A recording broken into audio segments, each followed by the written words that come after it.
Hello students, welcome to edu মন্ত্র।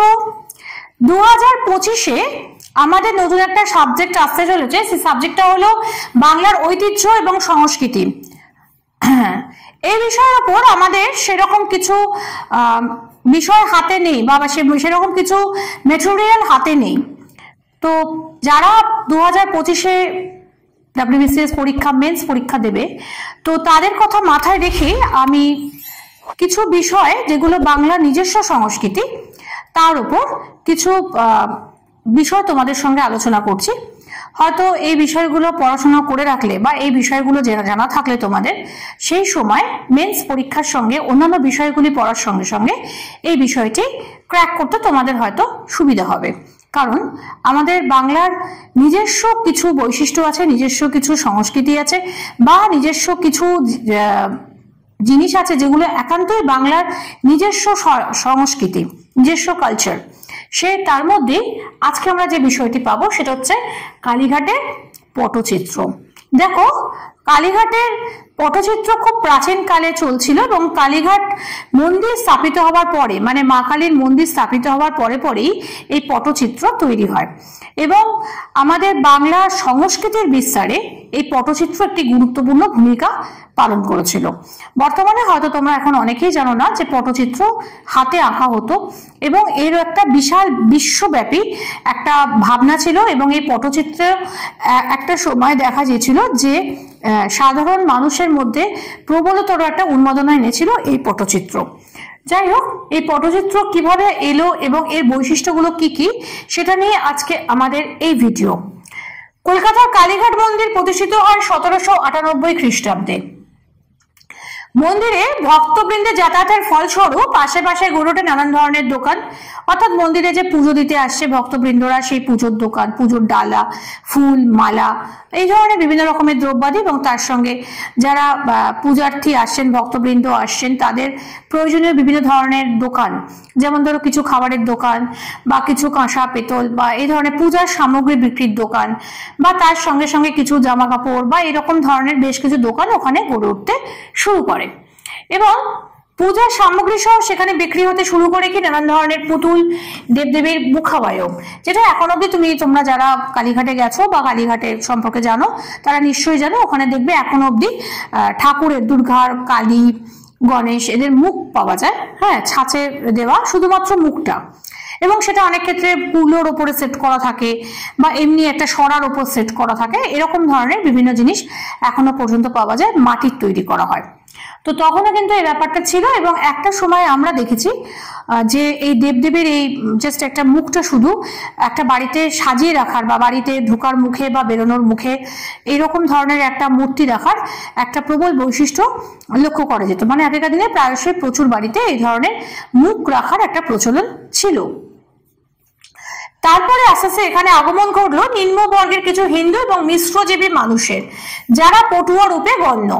এরপরে এদের সঙ্গে সঙ্গে যখন এই ধরনের মানুষগুলো আসছে, থাকছে এবং জীবিকা নির্বাহ করছে, তখন তাদের সঙ্গে সঙ্গে কিছু মানুষজন আসতে শুরু করলো যারা কিন্তু একেবারে কিন্তু নিম্ন বর্গের হিন্দু এবং যাদের সামাজিক প্রতিপত্তি অত্যন্ত কম এবং তার সঙ্গে মিশ্রজীবী, অর্থাৎ বিভিন্ন রকমের কাজকর্ম করে হিন্দুই কিন্তু তারা জাতিতে, সেরকম কিছু মানুষ যাদেরকে বলা হতো কি পটুয়া। তো পটুয়া মানে কি যারা আঁকে, পটুয়া, হ্যাঁ। এবং এরা কিন্তু তখন কিন্তু এদের আসার ফলশ্রুতিতে মুখাবয়ব এবং মূর্তির পাশাপাশি অঙ্কন শিল্প প্রাধান্য পেল, অর্থাৎ তখন দেবদেবীর মূর্তিটা তৈরি হতে শুরু করলো চৌকো পটে। পট বলতে কিন্তু এখন অনেক রকমের পট হয়, লম্বাটে পট হয়, দেখবে একটা পট হয় এরকম যেটা মোড়া মুড়তে মুড়তে গোল হয়ে ঘুরতে ঘুরতে মানে লম্বা করে দেখানো হয়, এরকম ধরনের পট হয়। কিন্তু তখন বেশিরভাগ ক্ষেত্রে যেটা হতো সেটা হচ্ছে একটা কাগজের উপরে চৌকো পট এবং কাগজটার উপরে কাপড় টাপড় মেরে কাগজটাকে একটু মোটা মুখ করে করা হতো, সেরকম ধরনের সেটাকে পট বলা হতো এবং এই মূর্তিগুলো অঙ্কিত হতো চৌকো পটে। এইভাবেই জন্ম নিল কালীঘাটের পটচিত্র এবং শোনা যায় যে মা কালীর খাস তালুকে অর্থাৎ নিকটবর্তী মাইলখানেক এলাকায় কেউ মূর্তি গড়ে বা গড়িয়ে পুজো করতেন না, পুজো হতো পটচিত্র দিয়ে।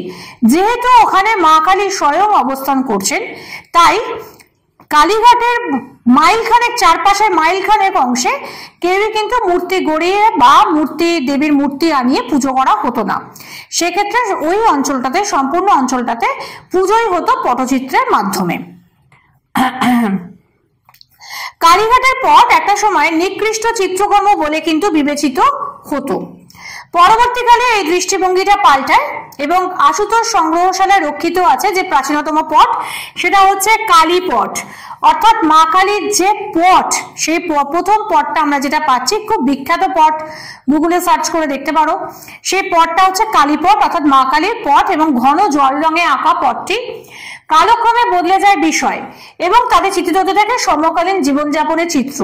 মানে প্রথম দিকে যে কালীঘাটের পটটা আমরা পেলাম, সেই কালীঘাটের পটে কি ছিল, শুধুমাত্র দেবদেবীর ওপরে তৈরি করা হতো। তার মধ্যে ধরো গণেশ জননী থাকতে পারে, জগদ্ধাত্রী থাকতে পারে, বিভিন্ন রকমের পটের মধ্যে বিভিন্ন ধরনের এই ধরনের দেবদেবীর ছবি ছিল।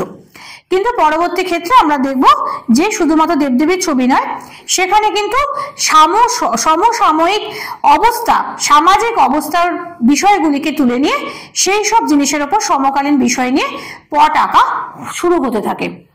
এবং কালীঘাটের পটে এখনো কোনো কোনো বিদেশি চিত্র সমালোচক ব্রিটিশ চিত্রনীতির বহুল প্রভাব লক্ষ্য করেছেন। তবে অশোক ভট্টাচার্য সহ মহাশয় সহ অনেক সমালোচক সেটা স্বীকার করেন না। তারা বলেন যে ভারতীয় চিত্রকলার প্রাচীনতা উল্লেখ করে কালীঘাটের পটকে মৌলিক বলে মনে করেন। মানে এখানেও কিন্তু একটা সমস্যা তৈরি হয়েছে। অনেকে মনে করেন যে ব্রিটিশ যে চিত্ররীতি, সেই রীতির সঙ্গে কালীঘাটের পটের প্রচুর মিল আছে, কিন্তু অশোক ভট্টাচার্য মহাশয় সহ অনেক সমালোচক কিন্তু এই কথাটা তারা স্বীকার করেন না এবং তারা মনে করেন যে কালীঘাটের পট কিন্তু আরো অনেক বেশি পুরনো। মোটামুটি এই পটের বিষয়গুলি ছিল ধর্মকেন্দ্রিক। যেমন ধরো কালী ছাড়াও দুর্গা, জগদ্ধাত্রী, গণেশ জননী, শিব পার্বতী, গণেশ, এইসব দেবদেবীর ছবি কিন্তু প্রথম পাওয়া যেত। এরপরে আমরা কিন্তু পাচ্ছি যেটা, সেটা হচ্ছে বাবু কালচারের নানান ধরনের নমুনা কিন্তু এখানে এই কালীঘাটের পটে ফুটে উঠতে শুরু করে। যেমন ধরো ওই জুড়ি গাড়ি করে বাবু যাচ্ছে বেশ্যা বাড়ি, বা তোমার সেই সময় বিলিতি পোশাক আশাক পরে বাঙালি মানুষদের নাচ গান, মানে বাবু কালচারের যে একটা বিশেষ অঙ্গ ছিল, এরকম ধরনের বিভিন্ন রকমের তারা, বা গড়গড়ায় তারা তামাক টানছেন, সুগন্ধি তামাক টানছেন এবং এক গাদা মো সাহেবের দল তাদেরকে পা টিপে দিচ্ছে, এরকম ধরনের বহু চিত্র, বাবু কালচারের বহু খণ্ড চিত্র আমরা কিন্তু এই পটের মাধ্যমে পেয়ে থাকি। এছাড়া আর যেখানে আমরা নমুনা পাই সেটা হচ্ছে টেকচাঁদ ঠাকুরের আলালের ঘরের দুলাল কিংবা কালীপ্রসন্ন সিংহের হুতম প্যাঁচার নকশা। এই যে দুটো বই, এই দুটো গ্রন্থে কিন্তু আমরা কালীঘাটের পটের প্রচুর পরিমাণে উল্লেখ পাই। অর্থাৎ কালীঘাটের পটের এখানে এই দুটো গ্রন্থে বহুলতম ব্যবহার হয়েছে। এছাড়া বারবনিতা, গোলাপ সুন্দরী প্রভৃতির উজ্জ্বল ছবি এখানে আমরা পেয়ে থাকি। এবং কালীঘাটের পটচিত্রের শিল্পীদের মধ্যে বিখ্যাত ছিলেন ইন্দ্রমোহন ঘোষ, বলরাম দাস, কার্তিক চিত্রকরের নাম উল্লেখযোগ্য। এরাই কিন্তু কালীঘাট পটচিত্রের তিনটি ধারা জন্মদাতা। এই যে বিভিন্ন ধরনের যে ধারাগুলো, অর্থাৎ দেখো তিনটি ধারা একটা পেলাম, একটা হচ্ছে আমাদের ধর্মকেন্দ্রিক, এইটা একটা পেলাম, বাবু কালচার একটা পেলাম, আরেকটা যা উল্লেখ পেলাম আমরা কোথায়, এই আলালের ঘরের দুলাল এবং হুতম প্যাঁচার নকশাতে যে পাঠটা পেলাম। এই তিনটে পাঠের মধ্যেই কিন্তু আমরা বিভিন্ন রকমের পটচিত্রের বৈশিষ্ট্যগুলো লক্ষ্য করতে পারি, বা পটচিত্রের যে বিবর্তনগুলো ঘটেছে সেই বিবর্তনগুলো পেতে পারি। তো এই যে বিবর্তনগুলো আমরা পাচ্ছি, সেই বিবর্তনগুলোর মধ্যে আমরা কাদের নাম পাচ্ছি, ইন্দ্রমোহন ঘোষ, বলরাম দাস, কার্তিক চিত্রকর। এবং এখানে এদেরকে বলা হচ্ছে এরাই হলেন পটচিত্রের বিভিন্ন ধারার তিনটি যে মূল ধারা, সেই মূল ধারার জন্মদাতা। যাই হোক, এই ছিল একটা ছোট্ট ভিডিও যেখানে আমি কালীঘাটের পটচিত্র নিয়ে একটা ছোট্ট ভাবনা দেবার চেষ্টা করলাম তোমাদের, বা ছোট্ট একটা বিষয়ের বোঝানোর চেষ্টা করলাম। এছাড়া পটচিত্র নিয়ে আমরা নেক্সট অন্য কোনো ক্লাসে আরো বড় করে আলোচনাতে আসতে পারি। আজকের জন্য এইটুকুনি। যদি আমার ভিডিও তোমাদের ভালো লাগে তাহলে অবশ্যই লাইক করো এবং বন্ধুদের সঙ্গে শেয়ার করো, এবং অবশ্যই আমাদের এডুমন্ত্র চ্যানেলটিকে সাবস্ক্রাইব করতে ভুলো না, পাশের বেল আইকনটি ট্যাপ করে দিও। আর আমাদের এডুমন্ত্রের বিভিন্ন কোর্সগুলো কিন্তু শুরু হয়ে গেছে। যারা প্রিলিমিনারি পরীক্ষা দিতে চাইছো তাদের জন্য কিন্তু কোর্স আমরা শুরু করেছি।